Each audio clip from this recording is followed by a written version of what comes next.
Discrimination raciale et économique en France.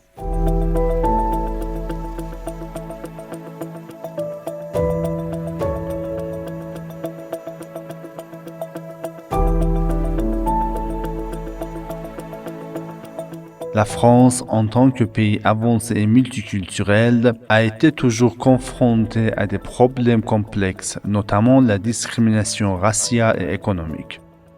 Ces discriminations, qui trouvent leurs racines dans l'histoire coloniale de la France et dans ses structures sociales, ont des impacts profonds sur la société, créant des fractures sociales et des inégalités persistantes.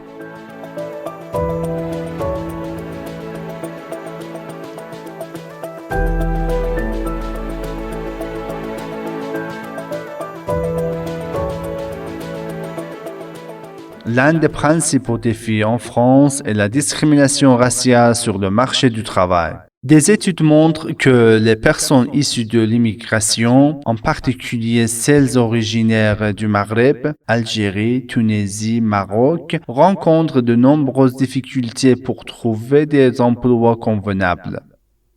Bien que ces individus possèdent souvent les mêmes diplômes et compétences que les Français, ils sont souvent écartés des emplois bien rémunérés et de bonnes conditions de travail en raison de leur apparence, leur nom de famille ou leur origine ethnique. Dans certains cas, même lorsqu'une personne est recrutée, son salaire et ses conditions de travail sont bien inférieurs de ses homologues français. Selon des rapports, le taux de chômage parmi les immigrés et les minorités ethniques est presque 2 fois plus élevé que dans la population générale. Cette discrimination empêche ces groupes de tirer pleinement parti des opportunités économiques, renforçant ainsi les inégalités sociales et économiques.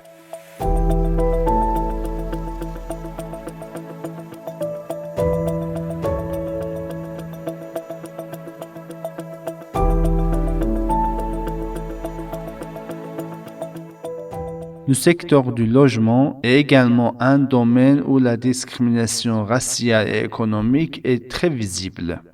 Les immigrés et les minorités ethniques, en particulier ceux vivant dans les banlieues et les zones défavorisées, rencontrent de grandes difficultés pour accéder à un logement convenable. Des études ont révélé que les personnes ayant des noms arabes ou africains sont parfois rejetées par les propriétaires lors de la recherche d'un logement. De plus, la hausse des loyers dans les grandes villes françaises, notamment Paris, a conduit les minorités ethniques à se concentrer dans des zones moins bien dotées en infrastructures et services. Ces discriminations non seulement compliquent les conditions de vie de ces personnes, mais limitent aussi leur accès à des services publics, à l'éducation et à des soins de santé de qualité. Cela peut entraîner un sentiment de marginalisation et renforcer les inégalités sociales.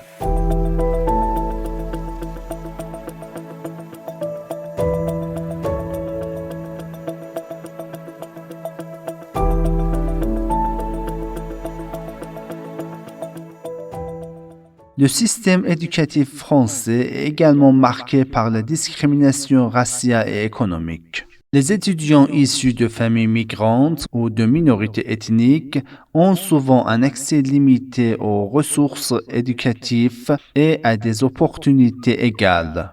Ils fréquentent souvent des écoles publiques de moindre qualité situées dans des quartiers défavorisés. En outre, des recherches montrent que ces étudiants peuvent être confrontés à de la discrimination dans les processus d'évaluation ou dans les choix pour les filières supérieures. Ces inégalités éducatives peuvent avoir des répercussions durables sur la vie professionnelle et sociale de ces groupes.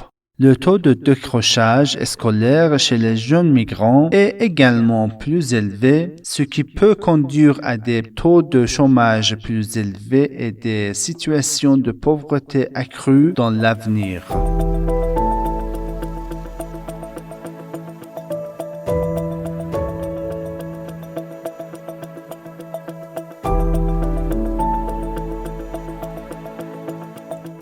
Les émigrés et des minorités ethniques rencontrent également des obstacles pour accéder à des soins de santé adéquats. De nombreuses personnes vivant dans des quartiers défavorisés n'ont pas accès à des services de santé de qualité, souvent à cause du manque d'infrastructures et d'une faible sensibilisation au système de santé.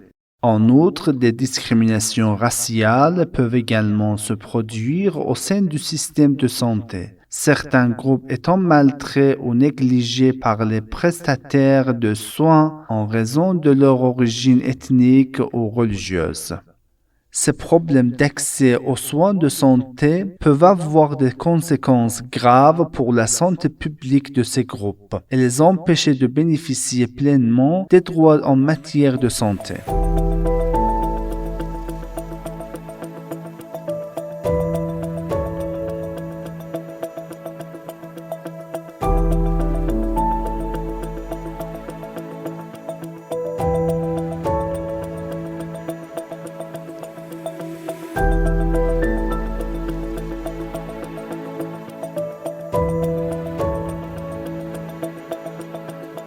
La discrimination raciale et économique en France est un défi majeur qui a des effets visibles sur le marché du travail, le logement, l'éducation et les soins de santé. Ces discriminations créent des fractures sociales profondes et renforcent les inégalités au sein de la société, ce qui peut entraîner de la frustration et des tensions sociales. Pour résoudre ces problèmes, il est nécessaire d'apporter des changements profonds dans les politiques publiques et les programmes sociaux. Le renforcement des politiques d'emploi, l'accès équitable à l'éducation et aux soins de santé, ainsi que la mise en œuvre de mesures anti-discrimination peuvent contribuer à réduire ces fractures sociales et économiques et offrir des opportunités égales à tous les citoyens.